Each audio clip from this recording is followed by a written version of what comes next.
All right, we are going to get started. I want to first and foremost thank everyone for joining us this afternoon. I know some of you may have been enjoying snow days today, well, others maybe not. But again, whatever the case may be, we thank you for being here tonight. So I'll start by introducing myself. I am Nina Davis. I'm the Associate Director of Member Services and Middle Level Director at MASSP. I'm really excited to be with you here today and talk about our venture into middle level esports club curriculum.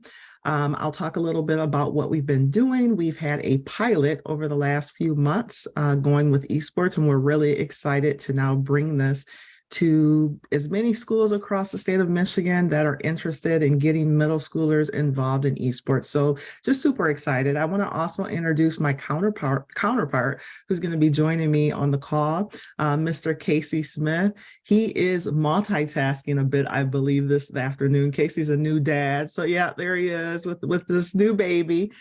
So he may be in and out, but he has served as our middle level esports consultant with us. And has done a great job and is very helpful in bridging the gap of the knowledge that I don't have when it comes to the world of esports. So thank you, Casey, for being on tonight. Of course. All right, so we'll go ahead and get started. We will definitely have an opportunity at the end for questions, but if you have any questions along the way, you can just go ahead and list those in the chat. I'll try to monitor both of those, but Casey, if you want to also kind of look at the chat and let me know if I'm missing anything there. So we are here to talk about our middle level esports, which is our MHSEL prep is what we're calling our team this spring. So hopefully you'll walk away this afternoon with learning how you can start a team this spring. Whether you have the knowledge of esports or not, we guarantee that we have a curriculum that is pretty turnkey, that you can get in front of students and get them excited about esports and gaming. So again, this is new for this spring. We did pilot the last season with 12 middle schools, and we'll talk about that in a little bit. But basically, I do want to start by saying this is a new program that we're rolling out. We're hoping to grow and build among many middle schools because of the success that we had with our pilot group. I do want to mention, though, we are in talks with corporations to partner in the future. So the program that we're going to facilitate in-house this season may look a little different in the future, but we're just anxious to give middle schoolers an opportunity and a taste of esports now, as we know our students are gaming. We know they're super excited about gaming in school and bringing their love of gaming to the competitive world and doing it in a school environment. So I'm going to get started and just talk a little bit about our prep pilot that we just embarked on. Again, we had 12 middle schools across Michigan. We had schools in the upper and lower peninsula, schools from west to east Michigan, urban, suburban, and rural schools, Title I and non-Title I schools, and we ran this across 9 weeks. I mention all of that to you just so that you know, whatever the case may be, if you're in the upper peninsula, if you're in the lower peninsula, if you're a small school, if you're a large school, esports can work in your buildings. There, is a way that you can structure a club so that your students can have an esports club. So I just, want to mention that we had a lot of different schools represented in our pilot, and we did that on purpose. We wanted to have a very different demographic across all of our schools, just so that we could see how this program might work in all of those various entities. So tonight, we're just going to talk a little bit about why middle level esports. We'll give you a little data on why you should explore middle level esports. We're going to talk about some of the startup considerations. So the basics that you need to get started. We'll talk a lot about doing technology audits, because that's one of the big things that we can't stress enough, is making sure that you have the proper technology. And when we get there, we'll talk about what that technology is, because it may not be as robust as you're thinking right now.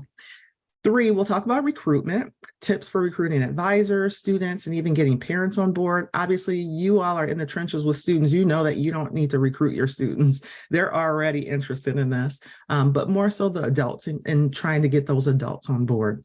We'll talk a little bit about the curriculum. We'll give you a glimpse at how we keep it educational and fun, because the difference in our esports at the middle level versus our high school is they're just a competitive esports team at the high school, whereas we actually have a curriculum that students go through before they get to the scrimmaging phase, because we want them to have the tools that they need to truly be successful when it comes to scrimmaging with other schools. We'll talk about the gaming, which is, pretty much what the students come for this.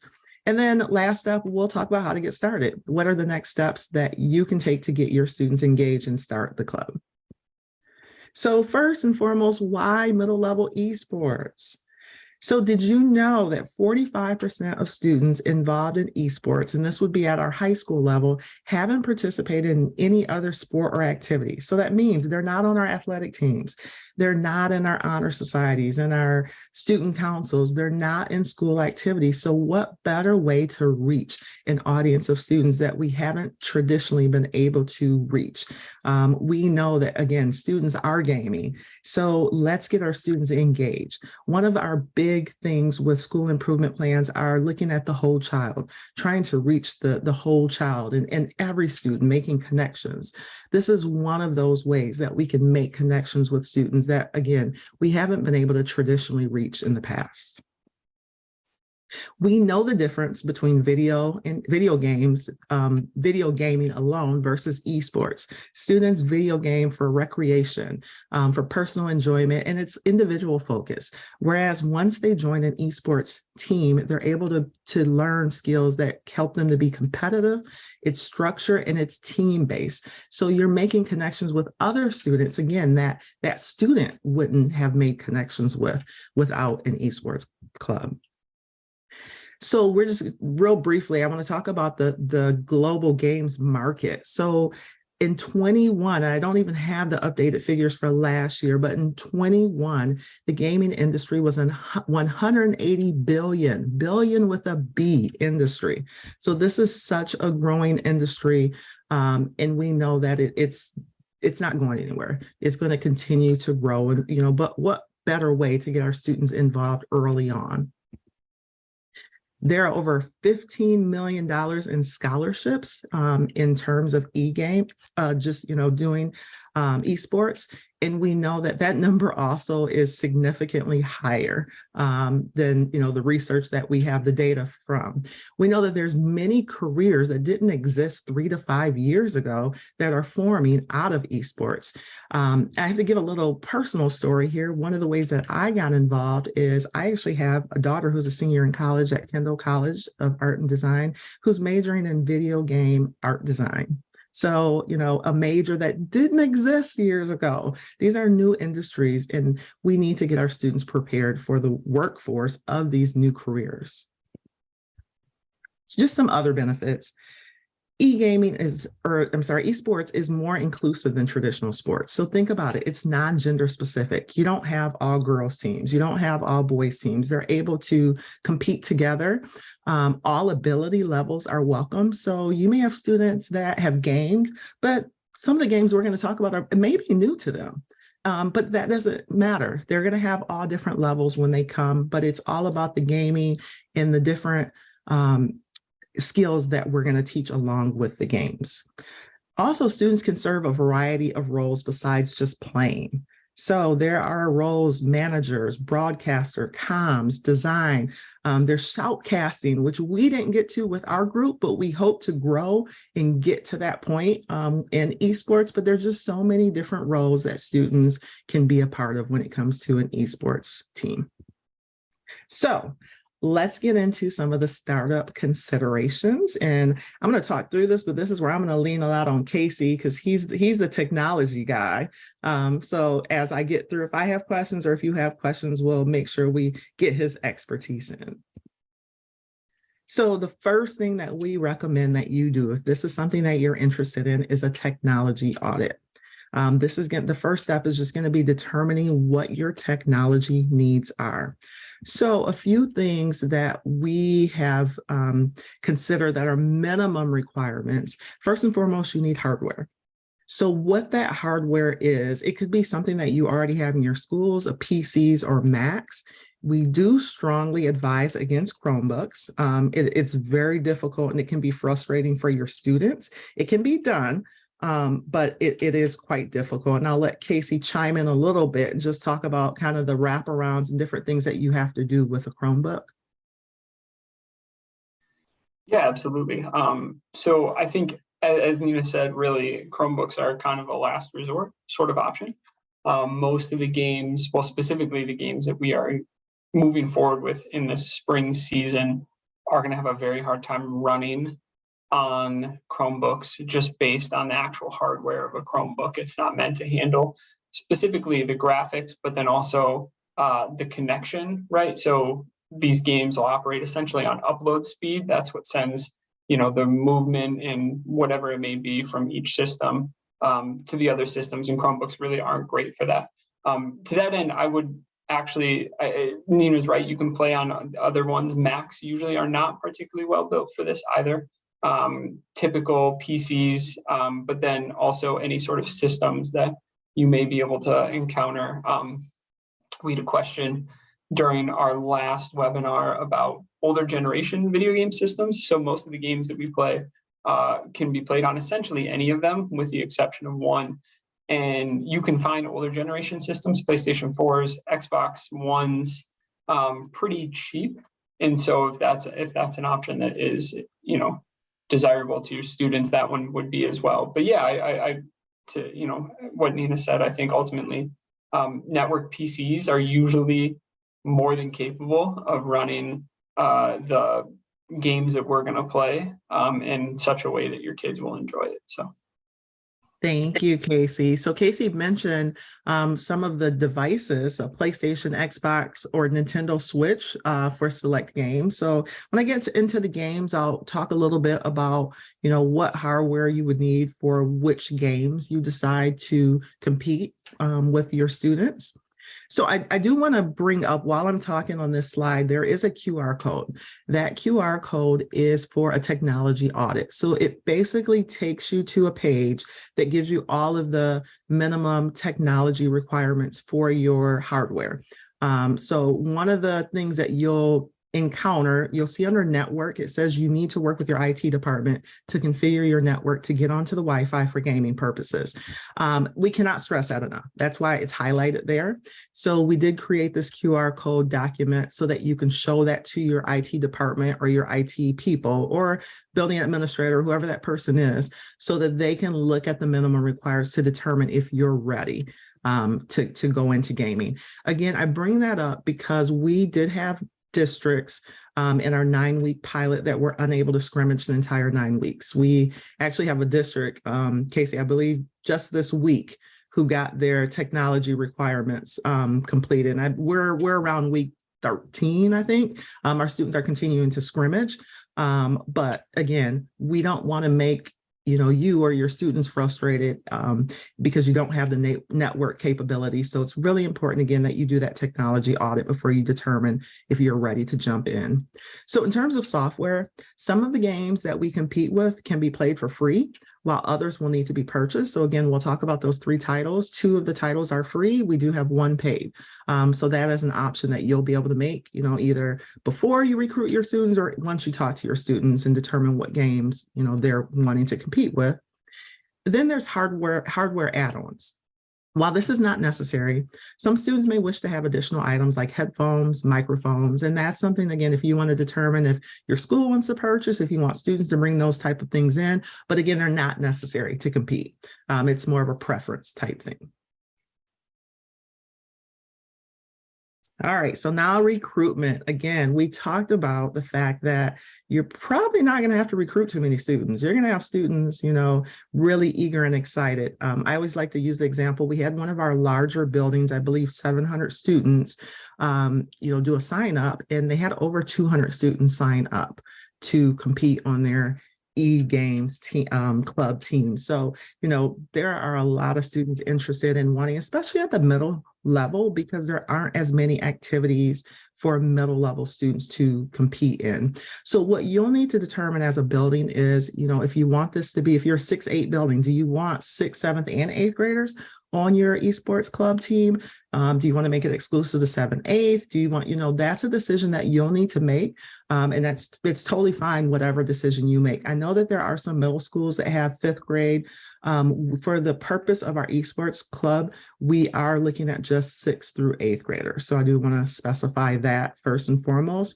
On this slide, you'll see some different flyers that we package as part of our curriculum. There are posters that you'll have available to you to post up in your school to get recruitment of students. We do provide a parent permission form, but again, the entire curriculum is pretty plug and play. There's not a lot of knowledge or background that the adult working with students would need. We just ask that someone who's excited to work with students and, have a good time. All right, so keep talking about this curriculum. And I just want to speak on this a little bit. So we do have a curriculum. The curriculum is approximately, so you will have the opportunity to structure your club with the frequency of meeting times. Most of our clubs met once or twice a week. And again, that's going to be determined by your building or your district determining, what your club requirements are for meeting times. Our curriculum is built for about 20 minutes a week. So let's say you're meeting with students for 1 hour once a week. For that 1 hour, 20 minutes, you would go through the curriculum with your students, and then the remaining 40 minutes they would have for gaming that in that particular session. And that's early on, and that's generally about 6 to 7 weeks of curriculum. And then after that time, it's exclusively scrimmaging with other schools.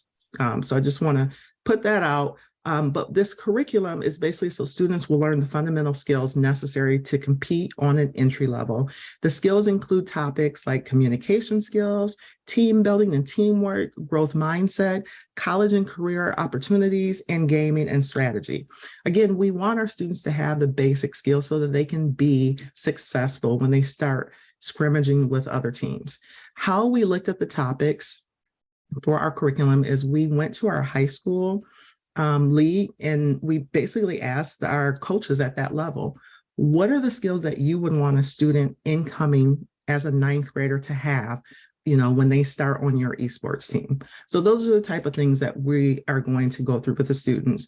The curriculum is not so intense that it looks like a 7th hour, or an additional class for students, but it's very light and just something that the students can go through before they start gaming each session.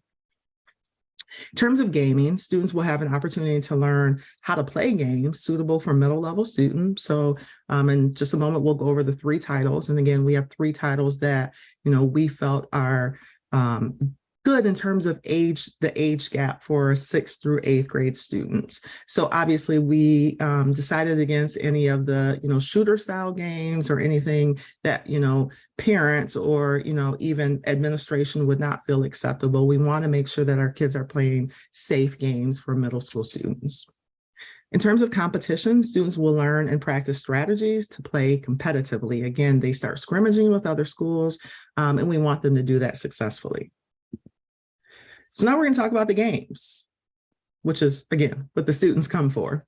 So we have 3 titles that we are going to be using for competition this spring term. We have Knockout City, which is a free game. It's a competitive dodge brawl game, and this one is available on all platforms. So if your students decide or you decide you wanted to compete with Knockout City, the competitions would be Tuesdays at 4 p.m. The reason we're giving you these days is as you structure your club, if you want to structure your meeting days to correspond with the competition days, we want you to have that information ahead of time. Rocket League is another free game. It's a high-powered hybrid of arcade-style soccer and vehicular mayhem. And this one is also available on all platforms. And Rocket League competition day would be Wednesday at 4 p.m. Super Smash Bros. Is a crossover fighting game featuring Nintendo trademark characters. So again, this one is only available for play on a Nintendo Switch, and it is a fee-based game. You would need to purchase the game to play. So Super Smash Bros. Is going to be the one that's going to require, the most money in terms of having adequate hardware and software in order to play that game. Casey, do you want to add anything before I go to the next slide there? Are we all set?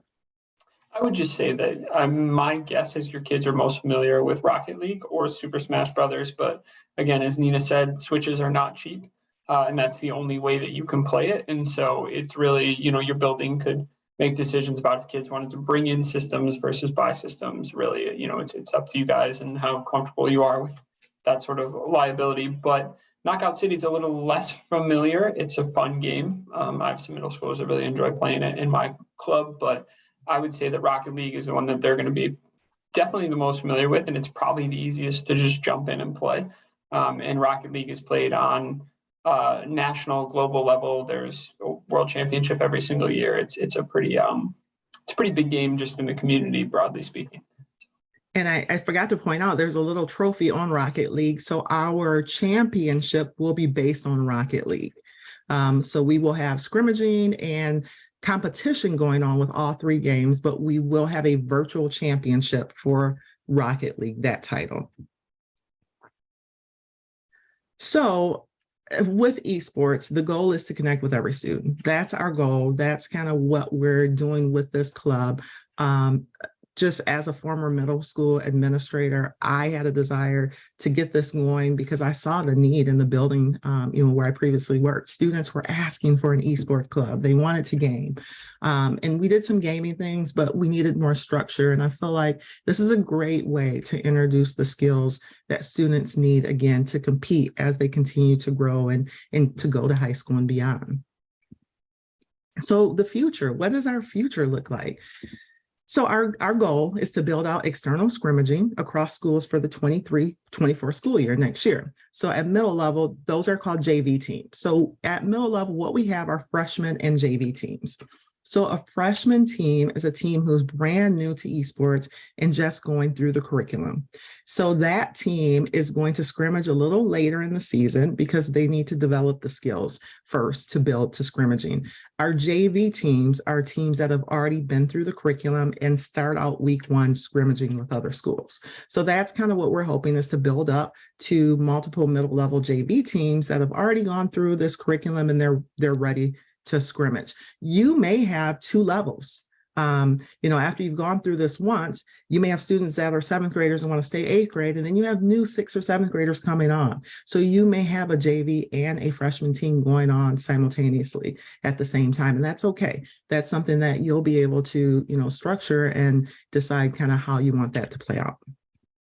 So we know with esports, no matter the results, when students compete, school culture wins. So just want to talk a little bit about what you get as part of the middle level esports club. And let's talk about costs. So our cost is $500 for the entire season. It says semester there, but it's actually for the season. So for the spring season, which starts in March, depending on the day of the week that you meet, it could be March 1st or just whenever you start meeting with students in March would be your first week. We will scrimmage through the end of the school year as long as people want to scrimmage. So you would have that entire time. And if you decide to have one team, two teams, three teams to compete on just Rocket League, or to have Rocket League, Super Smash and Knockout City, all three, regardless, it's $500. So it's $500 per school, regardless of how many students or how many games you're competing. So the things that you're going to get the plug and play curriculum. Again, basic knowledge of gaming or esports necessary. You're going to get all the materials that you need to start your club. You're going to get monthly advisor check-in meetings via Zoom, where we talk amongst advisors and fine-tune things and make sure that everything is going smoothly with you. You're going to have opportunities to scrimmage other middle schools.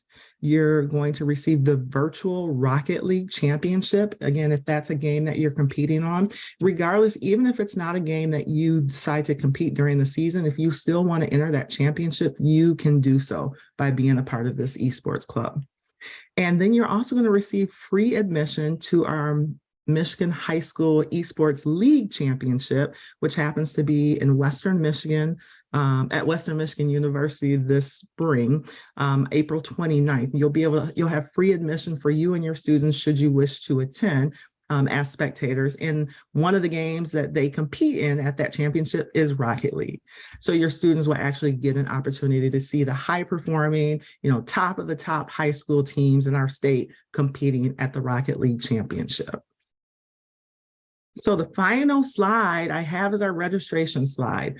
This QR code will take you to the registration link if this is something that you decide that you want to encounter. I do want to stress, before you do sign up for registration, please take that technology audit and go through that with your district, just to make sure that your firewalls are not blocked and all of the things are adequate so that your students will be able to start gaming. Obviously, your district may need to do that over some weeks, and that's fine. You can go ahead and register so long that you know that those things are going to be met in a timely manner. So what questions do we have? And Casey, what do you have to add? What did I miss? I would say the legwork, the only thing I would say, because I think you've touched on everything very well, the legwork up front to make sure that you're ready to go is super important. One thing that I ran into, and one thing some other of the other advisors ran into, is just the fact that we're dealing with middle schoolers, like not knowing login information, not remembering their username or password for the various games. All of that stuff was stuff that if I had anticipated, we could have gotten up and running a lot sooner, and they could have been competing a lot more, right? And then I'll just reiterate, I know for my club in particular, I'm in East Grand Rapids Public Schools, and it's a very sports focused community, as I'm sure all of you are aware of. And it was just so awesome to see these kids have something that they could join and they could be proud of. I don't know if I've seen any of them compete for any of the school teams in traditional sports, and it gives them something to own and to feel like is theirs. And it's a really cool thing to see them connect, because they're not out there necessarily from a social standpoint, meeting and hanging out with kids, and this gives them a space to do that. And so it's a really cool thing for that reason. Thank you for sharing that, Casey. I've seen the same thing from our high school to our middle school pilot group. These kids are excited. They're excited to finally have something that they can belong to. And it's exciting to see them experience that and, fit in for maybe the first time in their life, or feel like something that they can fit in. A lot of our high school esports teams, they get jerseys for their kids, and the kids are just so excited to, represent their schools and their attire and show up to the championship. And again, just a cool way for us to reach students that we haven't typically been able to reach. So if there are any questions, Casey, we are so good. Every session we end right at 4:29. We're very cognizant of your time. Will we be able to get a recording of the webinar? Absolutely. I will send a recording to everyone who is on the call currently. I will get that out. Any other questions? Well, I thank you all for joining us. I hope you are just as excited as we are about bringing esports to our middle school students in the state of Michigan. It's been a long time coming. And again, it's just something that I can see growing with our middle schoolers and with their excitement. So thank you. Again, I will be sending the recording to everyone, so you'll have that information. But if anything comes up, you have any questions, please don't hesitate to reach out to me. Thank you.